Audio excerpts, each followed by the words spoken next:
dit Père Riche tout en pivotant dans son fauteuil. Eh bien, vous n'avez pas respecté notre accord, lançai-je proche des larmes. C'était vraiment effrayant pour moi de tenir tête à un adulte. Vous m'avez dit que vous m'enseigneriez si je travaillais pour vous. Eh bien, j'ai travaillé pour vous, j'ai travaillé dur, j'ai renoncé à mes parties de baseball afin de travailler pour vous, mais vous ne m'avez pas tenu parole, et vous ne m'avez rien enseigné. Vous êtes un escroc, et c'est ce que tout le monde pense en ville. Vous êtes cupide, vous voulez tout l'argent pour vous seul, et vous ne prenez pas soin de vos employés. Vous me faites attendre, et vous ne me témoignez aucun respect. Je ne suis qu'un petit garçon, mais je mérite d'être mieux traité. Père Riche se cala dans son fauteuil en me fixant du regard.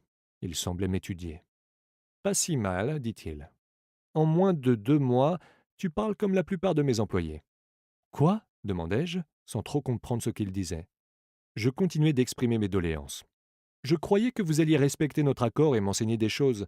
Au lieu de cela, vous voulez me torturer. C'est cruel. C'est vraiment cruel.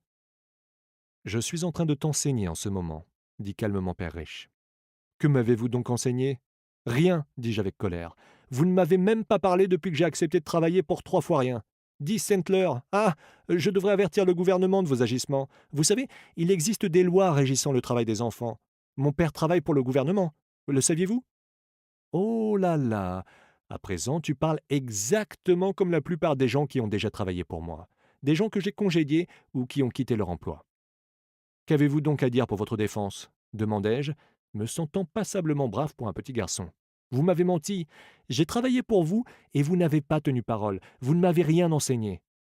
Qu'est-ce qui te fait penser que je ne t'ai rien enseigné? Dit calmement Père Riche. L'enseignement représente-t-il pour toi une conversation ou un cours? Demanda Père Riche. Eh bien, pour moi, c'est un cours, répliquai-je. À l'école, c'est de cette façon qu'on t'enseigne, dit-il avec un sourire. Mais ce n'est pas ainsi que la vie t'enseigne, et j'ajouterais que la vie est la meilleure enseignante qui existe. La plupart du temps, la vie ne s'adresse pas à toi directement. Elle te bouscule et te pousse à droite et à gauche. À chaque poussée, la vie te dit ⁇ Réveille-toi. Il y a quelque chose que je veux que tu apprennes. ⁇ Il y a 20 ans aujourd'hui, le cône de l'apprentissage. C'est Edgar Dale qui nous a aidés à comprendre que nous apprenons mieux en agissant, dans la vraie vie ou lors d'une simulation. On parle parfois d'apprentissage par l'expérience.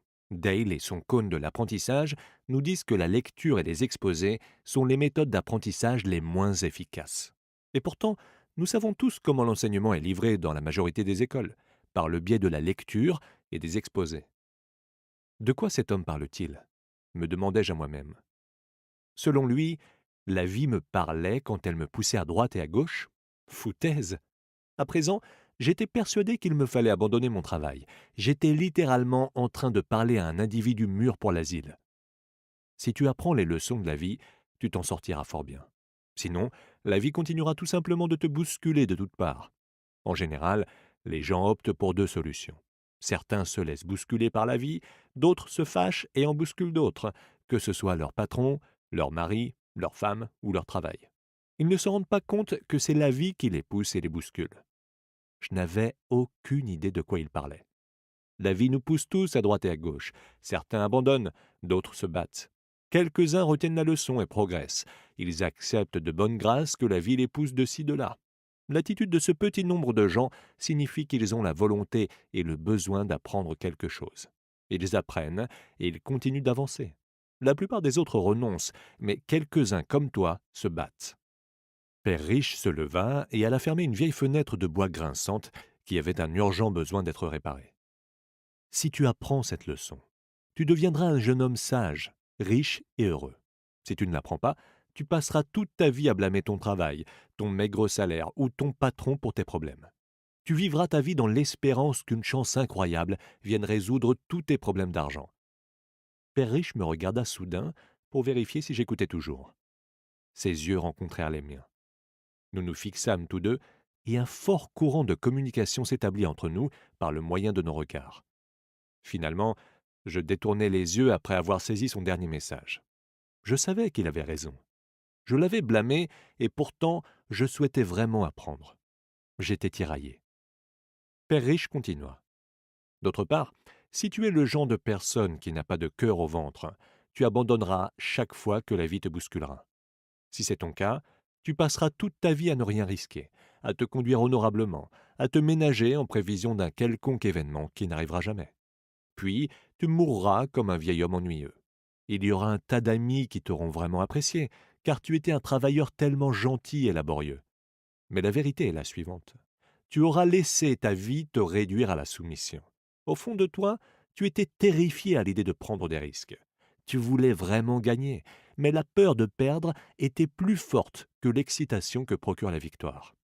Au plus profond de ton être, toi et seulement toi sauras que tu n'as pas donné ton maximum pour essayer d'y parvenir. En fin de compte, tu auras choisi d'éviter les risques. Il y a 20 ans aujourd'hui, la vie est une enseignante. Aujourd'hui, les enfants du millénaire sont confrontés à une dure réalité. Les emplois sont plus difficiles à trouver. Les robots remplacent les travailleurs par millions. L'apprentissage par essai et erreur a de plus en plus d'importance. L'apprentissage livresque a moins de valeur que ce qu'apporte le monde réel. Les études universitaires ne sont plus synonymes d'un emploi garanti. Nos yeux se croisèrent de nouveau. Vous m'avez poussé à droite et à gauche, n'est-ce pas demandai-je.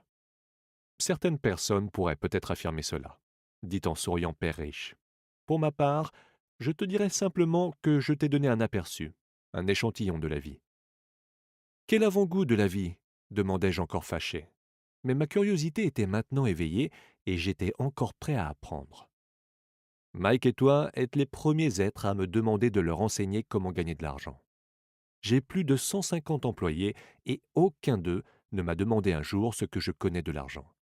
Ils me demandent un emploi et un salaire, mais jamais de leur enseigner ce que je sais à propos de l'argent. Par conséquent, la plupart d'entre eux passeront les meilleures années de leur vie à travailler pour de l'argent sans vraiment trop comprendre pourquoi ils travaillent. J'étais assis là à l'écouter attentivement. Donc, quand Mike m'a dit que tu voulais apprendre comment faire de l'argent, j'ai décidé de concevoir un cours inspiré de la vie réelle. J'aurais pu parler et parler, mais tu n'aurais rien compris. J'ai donc décidé de laisser la vie te bousculer quelque peu pour que tu finisses par m'entendre. C'est pourquoi je ne t'ai payé que 10 cents l'heure.